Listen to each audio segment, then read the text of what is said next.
Hello student, आज हम current and electricity के लेक्चर में ये सारे टॉपिक्स कवर करेंगे।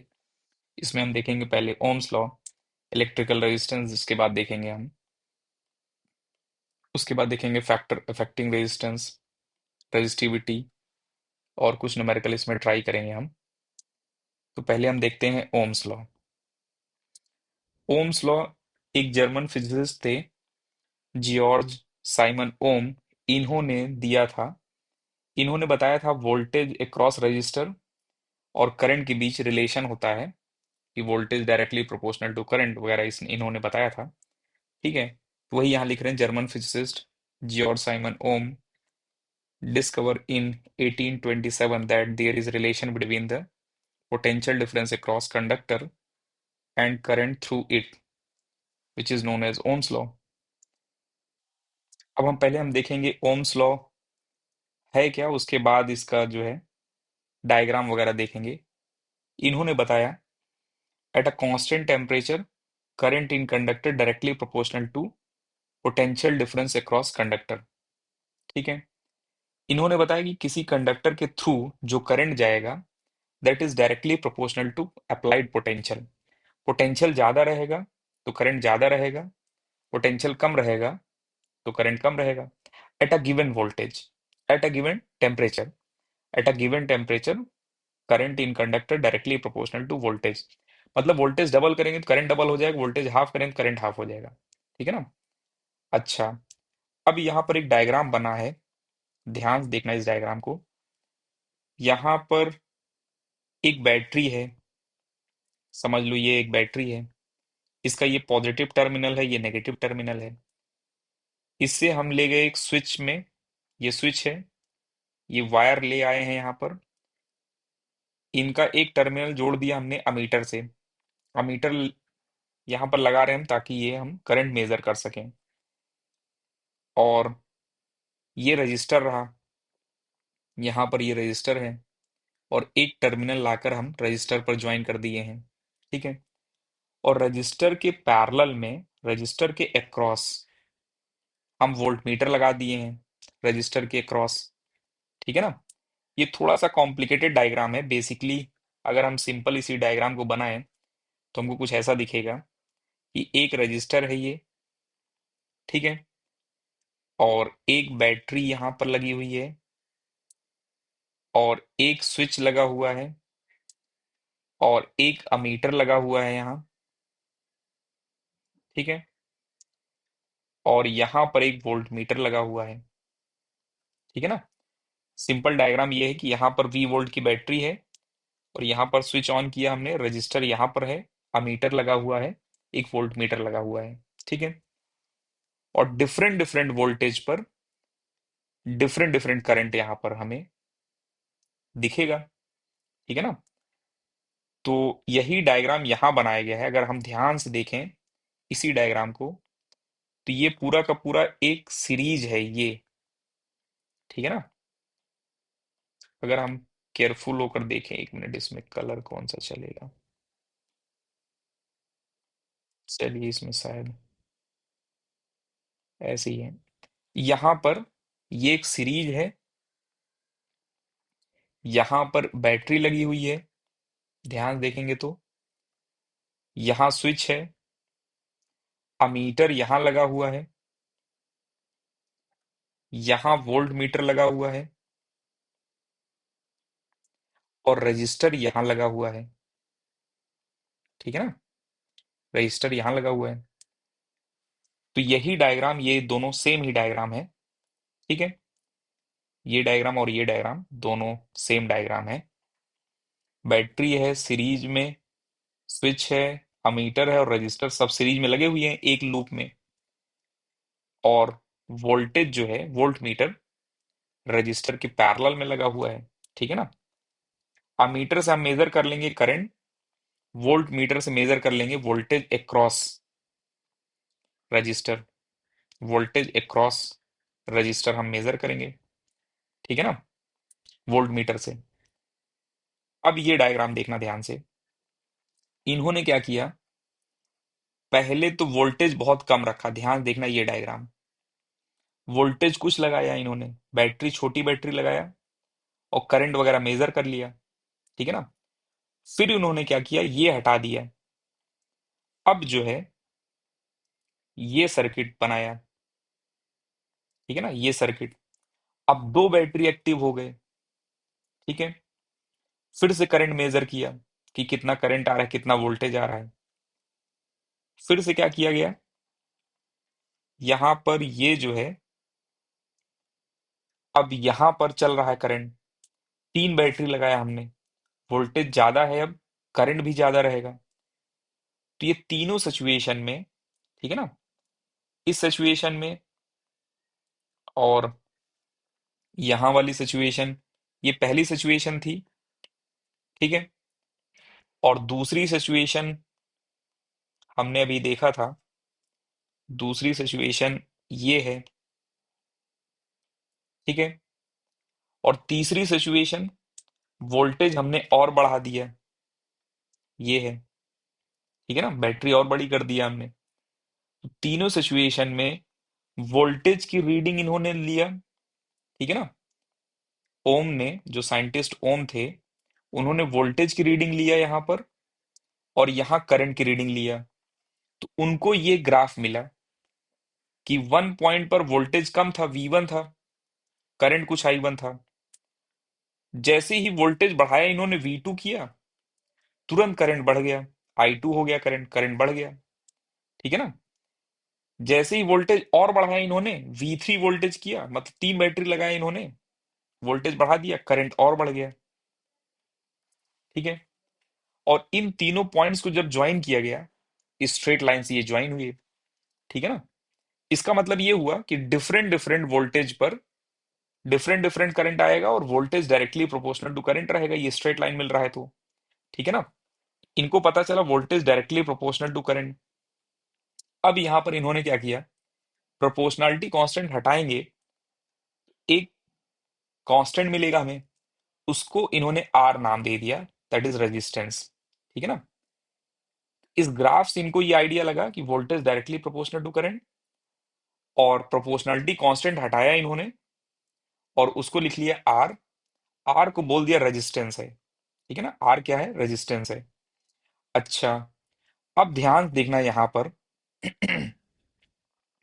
वोल्टेज डिवाइडेड बाय रेजिस्टेंस क्या है, ये वोल्टेज डिवाइडेड बाय करंट। अगर इस डायग्राम से देखें हम, वोल्टेज डिवाइडेड बाय करंट क्या रहेगा, तो दैट इज रेजिस्टेंस। इसका मतलब क्या हुआ, ध्यान देखना, एट पॉइंट टू वोल्टेज क्या है, ये है लेंथ, वोल्टेज यही है, करंट क्या है, ये है। तो एट पॉइंट टू वोल्टेज की वैल्यू डिवाइडेड बाय रेजिस्टेंस, ये करंट की वैल्यू, डिवाइड करेंगे तो रेजिस्टेंस मिल जाएगा। और ये हम मैथमेटिकल टूल में पढ़ चुके हैं कि this length divided by this length is equal to tan theta, ठीक है ना, स्लोप इसको बोलते थे। इसका मतलब ये हुआ कि V वर्सेस I के ग्राफ का स्लोप क्या देगा हमें, रेजिस्टेंस। अच्छा, तो यहां पर अगर हम देखें ध्यान से, V3 डिवाइडेड बाई I3 करें, या फिर V2 डिवाइडेड बाई I2 करें, या फिर V1 डिवाइडेड बाई I1 करें, ठीक है ना, तीनों में सेम मिलेगा हमें, ठीक है, तीनों में हमें सेम मिलेगा रेजिस्टेंस, क्योंकि रेजिस्टेंस वही रख रहे हैं हम ना। रेजिस्टेंस का मतलब जो कंडक्टर यूज कर रहे हैं उसका जो रेजिस्टेंस है, दैट इज रेजिस्टेंस, ठीक है। अच्छा, तो एक चीज ये पता चल गई, ये फॉर्मूला मिल गया हमें, बहुत इंपॉर्टेंट फॉर्मूला है, ठीक है ना, voltage directly proportional to current से। दूसरा मिल गया slope of V I graph, slope of V I, I V नहीं बोल रहे हैं, V I, slope of V I graph is equal to resistance, ठीक है। और रेजिस्टेंस को हम आर से रिप्रेजेंट कर रहे हैं। और एक चीज पता चली हमें कि V डिवाइडेड बाई I का ratio for a given resistance, V divided by I का जो रेशियो होगा for a given resistance, for a given temperature, ठीक है ना, कांस्टेंट रहेगा, ठीक है। चाहे V3 बाई वी आई करें, V2 बाई वी आई करें, या V1 बाई वी आई करें, तीनों में सेम आएगा ये, ठीक है। तो ये रहा ओम्स लॉ, ठीक है। अच्छा, इसी से लिख सकते हैं हम, V is equal to I R से ही लिख सकते हैं हम, V is equal to I R को अगर लिखना चाहें हम ऐसे भी लिख सकते हैं, I is equal to V by R. ठीक है ना, I is equal to V by R. ये क्या कह रहा है, ध्यान से देखना, for a given voltage, for a given voltage if we increase resistance current will decrease, या फिर यूं बोले हम, current inversely proportional to resistance. ठीक है ना, for a given voltage, current inversely proportional to resistance for a given voltage. मतलब resistance को अगर हम डबल करेंगे तो करंट हाफ हो जाएगा, रेजिस्टेंस को अगर हम हाफ करेंगे तो करंट डबल हो जाएगा for a given voltage at a given temperature. ठीक है, तो current through resistor is inversely proportional to resistance. ठीक है, इसको भी ओम्स लॉ बोलते हैं, लेकिन स्कूल में अगर आपके आए, ठीक है, तो आप उसी फॉर्मूले, ये जो स्टेटमेंट था, at a given temperature current directly proportional to voltage applied across the conductor, यही लिखना आप। ठीक है ना, वैसे तो ये भी न्यूमेरिकली ओम्स लॉ ही है, इसमें भी कोई दिक्कत नहीं है, दिस इज ऑल्सो करेक्ट। ठीक है, कि रेजिस्टेंस अगर हम चेंज करते रहें, ठीक है ना, तो करंट जो है चेंज होगा फॉर अ गिवन वोल्टेज। ठीक है, अच्छा अब बात है कि ये रेजिस्टेंस आया क्यों। ठीक है ना, रेजिस्टेंस आ क्यों रहा है, जिसका रेजिस्टेंस ज्यादा होगा, जिस कंडक्टर का रेजिस्टेंस ज्यादा होगा, उसमें करंट डिफिकल्टी से फ्लो करेंगे। ठीक है ना, करंट कम रहेंगे जिसका रेजिस्टेंस ज्यादा रहेगा, जिसका रेजिस्टेंस कम रहेगा उसमें करंट बहुत हाई रहेगा। ठीक है ना, ये अब हमारे दिमाग में रहना चाहिए कि जिनका रेजिस्टेंस कम, नाम ही रेजिस्टेंस है सोचो, ठीक है ना, नाम में ही रेजिस्टेंस है। ठीक है ना, इनके नेम जो रेजिस्टेंस है, रेजिस्टेंस हाई मतलब कि करंट कम जाने देंगे, रेजिस्टेंस लो मींस करंट बहुत हाई रहेगा। ठीक है, एक यहाँ डायग्राम देखना, ये वोल्टेज बढ़ाएंगे, ठीक है ना, वोल्टेज बढ़ाएंगे, ठीक है ना, वोल्टेज चाह रहे हैं करंट ज्यादा से ज्यादा रहे, तो वोल्टेज बढ़ाएंगे तो करंट बढ़ेगा, करंट ज्यादा फ्लो करेगा। लेकिन रेजिस्टेंस अगर बढ़ाएंगे, रेजिस्टेंस नहीं चाह रहा है कि करंट फ्लो हो, ठीक है ना, तो रेजिस्टेंस अगर पावरफुल हुआ, बड़ा हुआ, तो करंट नहीं जा पाएगा, करंट कम जाएगा। ठीक है ना, तो ये इस डायग्राम से भी आप समझ सकते हैं, लेकिन ये डायग्राम स्कूल में नहीं बना देना है। ठीक है ना, एग्जाम के कॉपी में नहीं बनाना है ये डायग्राम, बस ये समझने के लिए है कि वोल्टेज चाह रहे हैं कि करंट ज्यादा से ज्यादा रहे, करंट फ्लो करता रहे, लेकिन रेजिस्टेंस इसके उल्टे हैं, रेजिस्टेंस अगर हैवी हो गया तो करंट कम कर देगा ये। ठीक है ना, अच्छा अब बात है ये रेजिस्टेंस आया क्यों। ठीक है ना, किसी कंडक्टर में रेजिस्टेंस आ क्यों रहा है, डिफिकल्टी क्यों हो रही है, इलेक्ट्रॉन या चार्ज फ्लो करने में डिफिकल्टी क्यों हो रही है। तो जब इलेक्ट्रॉन मूव करते हैं कंडक्टर के अंदर, ठीक है ना, तो वो इलेक्ट्रॉन अदर इलेक्ट्रॉन के साथ कोलिजन कर लेते हैं, अदर एटम के साथ कोलिजन कर लेते हैं, जो भी बहुत सारे एटम्स हैं, ठीक है ना, कंडक्टर के अंदर, उनके साथ जो है कोलिजन वगैरह कर लेते हैं, जिसके कारण जो है वो अपनी एनर्जी वगैरह लॉस करते हैं, इसलिए उनको डिफिकल्टी होती है चलने में। ठीक है, तो रेजिस्टेंस ज्यादा रहेगा तो इलेक्ट्रॉन स्लो चलेंगे या कम चलेंगे। ठीक है ना, ऐसा हम समझ सकते हैं। तो रेजिस्टेंस ज्यादा रहेगा तो करंट कम रहेगा, रेजिस्टेंस कम रहेगा तो करंट ज्यादा रहेगा, तो वही यहां लिख रहे हैं हम, ध्यान से देखना। when electron move from one part of conductor to other part, they collide with other electron, atom and impurity of conductor, other electron, atom और impurity के साथ कोलिजन करते हैं। ठीक है ना, due to these collision electron get retarded. ठीक है ना, इस कोलिजन के कारण इलेक्ट्रॉन रिटार्ड कर रहे हैं। ठीक है, और the property of conductor due to which it oppose current through it is called resistance. अगर हम बात करें रेजिस्टेंस को डिफाइन करना है, तो हम ये डेफिनेशन लिख सकते हैं स्कूल में अपने, the property of conductor due to which it opposes current through it is called resistance. ठीक है, समझ गए। और रेजिस्टेंस आया क्यों है, क्योंकि जब इलेक्ट्रॉन मूव कर रहे थे कंडक्टर के अंदर, तो इलेक्ट्रॉन इलेक्ट्रॉन के साथ कोलिजन कर रहे हैं, इलेक्ट्रॉन एटम के साथ कोलिजन कर रहे हैं, इलेक्ट्रॉन इम्प्योरिटी के साथ कोलिजन कर रहे हैं, दैट्स वाई आ रहे हैं। ठीक है, अच्छा न्यूमेरिकली अगर हमें लिखना है रेजिस्टेंस की वैल्यू न्यूमेरिकली, तो हमें पता है V is equal to I R, तो R क्या हो जाएगा, V बाई आई। ठीक है ना, R क्या हो जाएगा, V by I. Numerically resistance of conductor is ratio of potential difference and current. तो R is equal to VI रहेगा। ठीक है, न्यूमेरिकल वैल्यू है।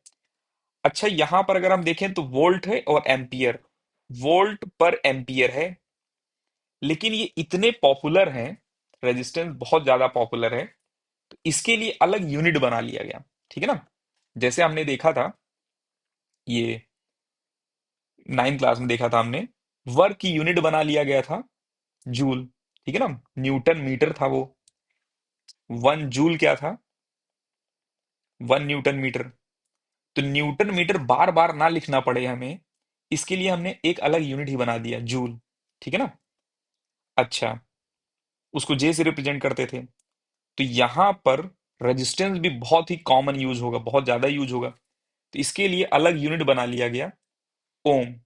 ठीक है ना, ओम। और इसका सिंबल जो है कुछ ऐसे रहेगा। ठीक है ना, इसका सिंबल जो है कुछ यूं रहेंगे, ऐसा समझ लो, यूं। ठीक है, जैसे भी आप बना लो। ये वैसे ग्रीक में ये कैपिटल ओमेगा है। ठीक है ना, ये ग्रीक लेटर में, अल्फाबेट में इसको कैपिटल ओमेगा बोलते हैं, लेकिन आपको इसे पढ़ना है ओम। ठीक है ना। अच्छा, SI unit of resistance is ohm. और अगर हमसे बोला जाए 1 ओम कितना है, तो हम बोलेंगे 1 ओम इज इक्वल टू 1 वोल्ट पर एम्पियर। 1 ओम कितना है, 1 वोल्ट पर एम्पियर है। ठीक है। अच्छा, ये समझ गए हम रेजिस्टेंस। V वर्सेस I का ग्राफ क्या देता है हमें, V वर्सेस I के ग्राफ का स्लोप क्या देता है हमें, रेजिस्टेंस V वर्सेस I। अगर I वर्सेस V लिखा गया है, ठीक है ना, means this value is I, this value is V, तो I डिवाइडेड बाई V क्या रहेगा, 1/R। I divided by V क्या रहेगा, 1/R। It means I versus V, graph मान लो ये अल्फा एंगल है, ठीक है ना, तो slope is equal to tan alpha is equal to 1/R हो जाएगा। ठीक है ना। ध्यान रखना, V versus I graph V Y axis पर है, और R जो है एक्स एक्सिस पर है। ठीक, ये I एक्स एक्सिस पर है, V वर्सेस I है, तो स्लोप क्या देगा, रेजिस्टेंस। और अगर I वाई एक्सिस पर है और V जो है एक्स एक्सिस पर है, I वर्सेस V का ग्राफ का स्लोप क्या देगा, 1/R देगा हमें। समझ रहे हैं। ठीक है, ये याद रहेगा आपको, याद ही रखना है। नेक्स्ट, एक न्यूमेरिकल देखते हैं, simple. Calculate resistance of conductor which passes 4 ampere current eight 0.2 volt. ठीक है, तो 4 एम्पियर करंट है 0.2 वोल्ट पर, हमें बताना है रेजिस्टेंस। हमें पता है formula, V is equal to IR। ठीक है ना। रेजिस्टेंस कुछ ऐसे दिखता है वैसे दिखने में, तो इसमें 4 एम्पियर करंट जा रहा है यहाँ पर, इनका इनके अंदर कितना करंट जा रहा है, 4 एम्पियर। और वोल्टेज कितना लगाया, बैटरी कितना लगाया हमने, बैटरी लगाया गया 0.2 का। तो V is equal to IR हमें फॉर्मूला पता है, हम रख देंगे V is equal to IR। तो R की वैल्यू कितना आ जाएगा, 0.2 डिवाइडेड बाई 4। ठीक है ना, तो 0.1 divided by 2, this is equal to 0.05। ठीक है, ये मिल जाएगा हमें। चलिए, ये 0.05 ओम रहेगा। ठीक है, नेक्स्ट आगे चलते हैं, करंट इन फॉलोइंग। इसमें करंट कितना है, 30 वोल्ट की बैटरी लगी हुई है और 20 ओम जो है रेजिस्टेंस है। तो हमें पता है voltage is equal to current into resistance. तो वोल्टेज कितना है, हमें करंट निकालना है, वोल्टेज दिया गया 30, करंट रेजिस्टेंस की वैल्यू 20, तो करंट कितना हो जाएगा, करंट की वैल्यू अगर देखेंगे ध्यान से, 30 डिवाइडेड बाई 20, आई आ गया 1.5 एम्पियर। ये मिल गया हमें, समझ गए, आसानी क्वेश्चन है। ये नेक्स्ट दिया गया है, इलेक्ट्रिक आयरन। ठीक है ना, ये हो सकता है आपको दिख नहीं रहा हो, ये प्रेस है, इलेक्ट्रिक आयरन। ठीक है ना, ये कुछ ऐसे डायग्राम बना हुआ है। और ये वायर वगैरह है। तो इलेक्ट्रिक आयरन बता रहे हैं कि 4 एम्पियर करंट इसमें है 220 वोल्ट सप्लाई पर। ठीक है ना। तो हमें बताना है करंट की वैल्यू जब हम 220 के बजाय 110 वोल्ट देंगे। ठीक है। तो पहली वाली इंफॉर्मेशन से अगर हम रेजिस्टेंस निकाल लें तो वही रेजिस्टेंस दूसरे वाले में भी यूज कर लेंगे हम। ठीक है ना। तो रेजिस्टेंस होता है V1/I1। ठीक है। या फिर हमें पता है V1/I1 is equal to V2/I2। इससे डायरेक्ट निकाल सकते थे, या फिर हम पहली इंफॉर्मेशन से रेजिस्टेंस निकालकर फिर वोल्टेज में डिवाइड कर देंगे, तब मिल जाएगा हमें। चलिए हम डायरेक्ट अब लिख रहे हैं इसको।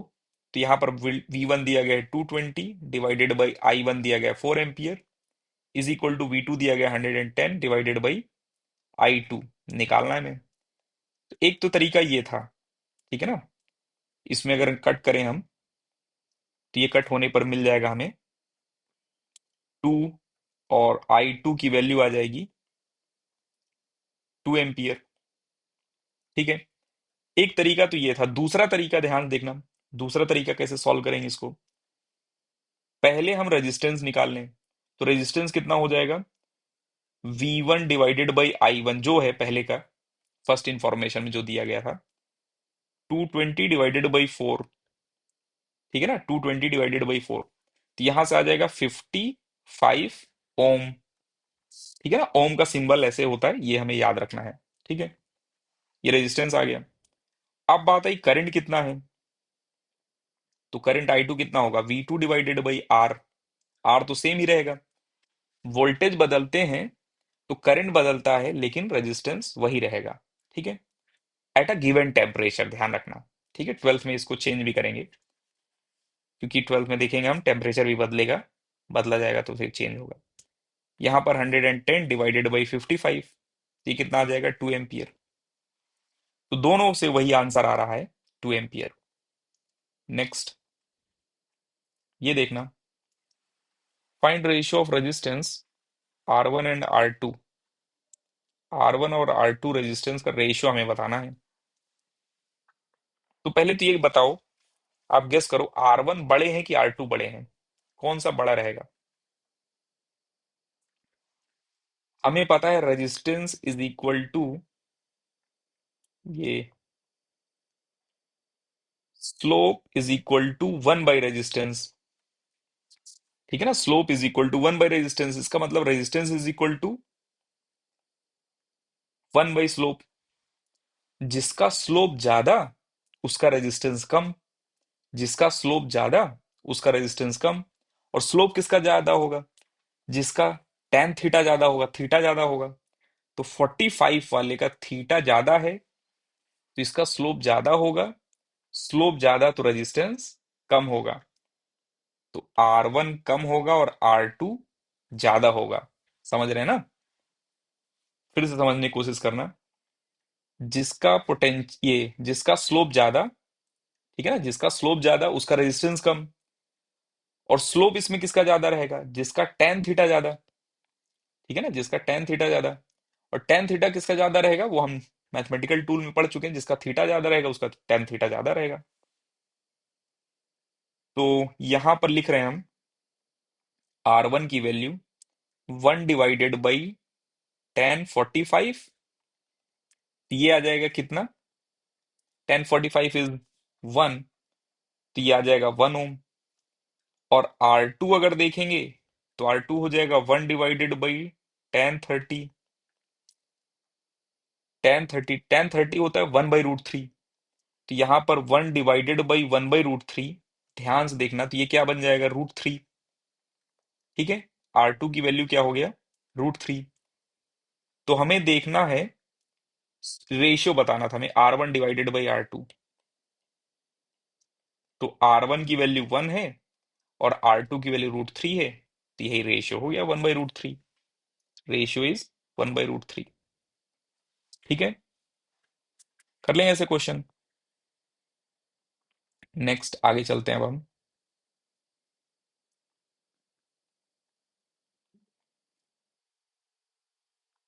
एक क्वेश्चन देखना ये, potential difference of 10 volt is needed to make a current of 0.02 ampere flow through a wire. What potential difference is needed to make 250 milli ampere current flow through same wire? अच्छा, इतने voltage पर इतना current है, तो how much potential needed for this milliampere current? ठीक है ना? तो ऐसे भी कर सकते थे, ये वही क्वेश्चन है, V1 divided by I1 is equal to V2 divided by I2। V1 कितना है 10 वोल्ट, I1 कितना है 0.02, V2 कितना है निकालना है हमें, और I2 कितना है 250 milliampere. Milliampere means 10 की पावर -3। ठीक है, तो यहां पर अगर हम सॉल्व करें, आर निकाल नहीं रहे हैं, डायरेक्ट हमने लिख लिया। ठीक है, तो V2 कितना हो जाएगा, तो यहां से एक पावर कट करेंगे तो पावर 2 आ जाएगा यहाँ, -2। ठीक है, ये -2 अगर ध्यान से देखें, ये -2 और यहां पर भी -2 है ना, 2 × 10 की पावर -2 लिख सकते हैं हम, तो -2 गायब हो गया। ठीक है, अब बचा क्या हमारे पास, तो बचा है ऊपर 10 डिवाइडेड बाई 2, तो 10 डिवाइडेड बाई 2 कितना हो जाएगा 5, और 5 × 2 ये 25 कितना हो जाएगा, 5 × 25 125 ओम ये वोल्ट आ जाएगा। ठीक है ना, V2 की वैल्यू कितना आ गया 125 वोल्ट। 125 वोल्ट अगर लगा देंगे तो हमारा काम बन जाएगा ये। ठीक है, चलिए अब आगे चलते हैं हम। नेक्स्ट क्वेश्चन है, थ्योरेटिकल है ये, what causes resistance in metal? ठीक है ना, मेटल में रेजिस्टेंस का कॉज क्या है, किस कारण से रेजिस्टेंस आए हैं? ठीक है, तो पहले भी हम देख चुके हैं कि इलेक्ट्रॉन जब भी मूव करेंगे कंडक्टर में, तो कोलिजन करेंगे वो इलेक्ट्रॉन के साथ, मेटल के साथ, इम्प्योरिटी के साथ कोलिजन करेंगे, दैट्स वाई ये रेजिस्टेंस आ रहा है। ठीक है ना, तो यही लिख रहे हैं, resistance in metal caused by collision between free electron and atom or impurity as the electron move through it। बस इतना लिख देना है, बस मार्क्स मिल जाएगा हमें फुल। ठीक है, क्योंकि कोलिजन हो रहा है इलेक्ट्रॉन इलेक्ट्रॉन का, इलेक्ट्रॉन एटम का, इलेक्ट्रॉन इम्प्योरिटी का, दैट्स वाई ये रेजिस्टेंस आए हैं। ठीक है ना, मतलब रजिस्ट हो रहे हैं, ना चलें। इलेक्ट्रॉन जो है, इसको हिंदी में बोलते हैं अवरोध, रेजिस्टेंस को हिंदी में बोलते हैं अवरोध। ये अवरोध उत्पन्न कर रहे हैं, ठीक है ना, रेजिस्टेंस प्रोवाइड कर रहे हैं।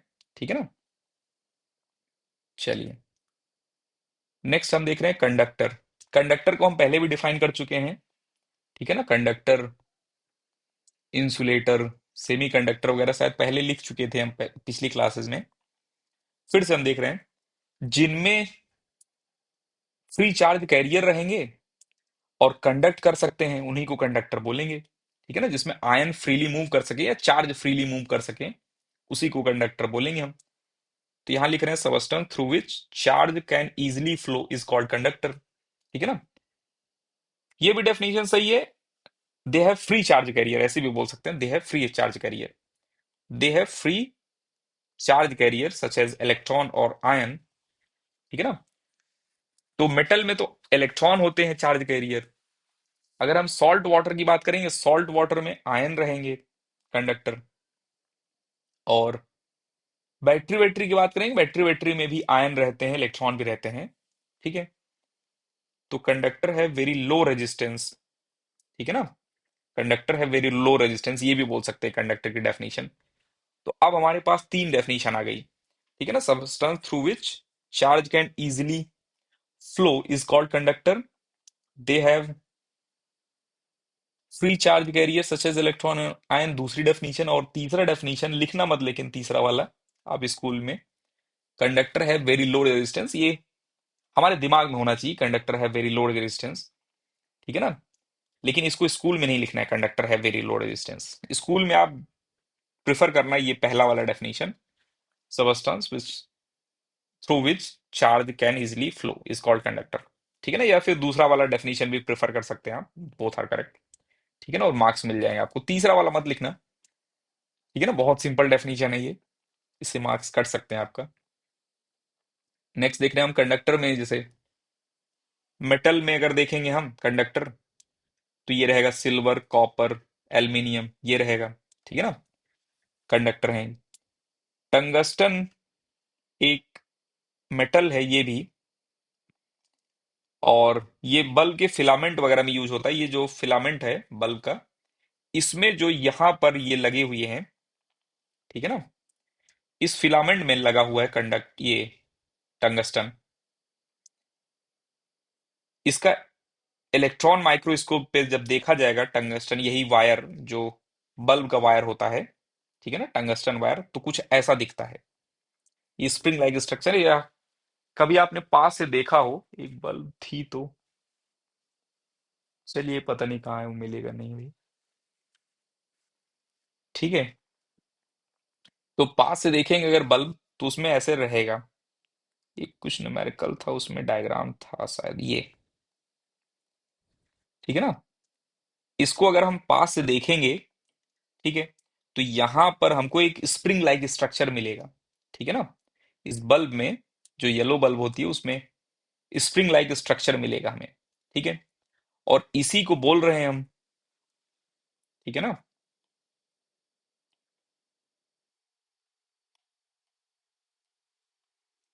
ये देखना, उसी को कट करके हम थोड़ा सा बड़ा डायग्राम दिखा रहे हैं, ठीक है। तो स्प्रिंग लाइक स्ट्रक्चर रहेगा, इसी यही है फिलामेंट में, टंगस्टन से बना हुआ रहता है ये। तो ये रहा डायग्राम इसका, ठीक है ना। इलेक्ट्रॉन माइक्रोस्कोप से देखा जाता है तो कुछ ऐसे दिखता है लार्ज करके। और ये हमको समझ में आ रहा है कॉपर है, ठीक है ना, वायरिंग वगैरह में यूज होता है।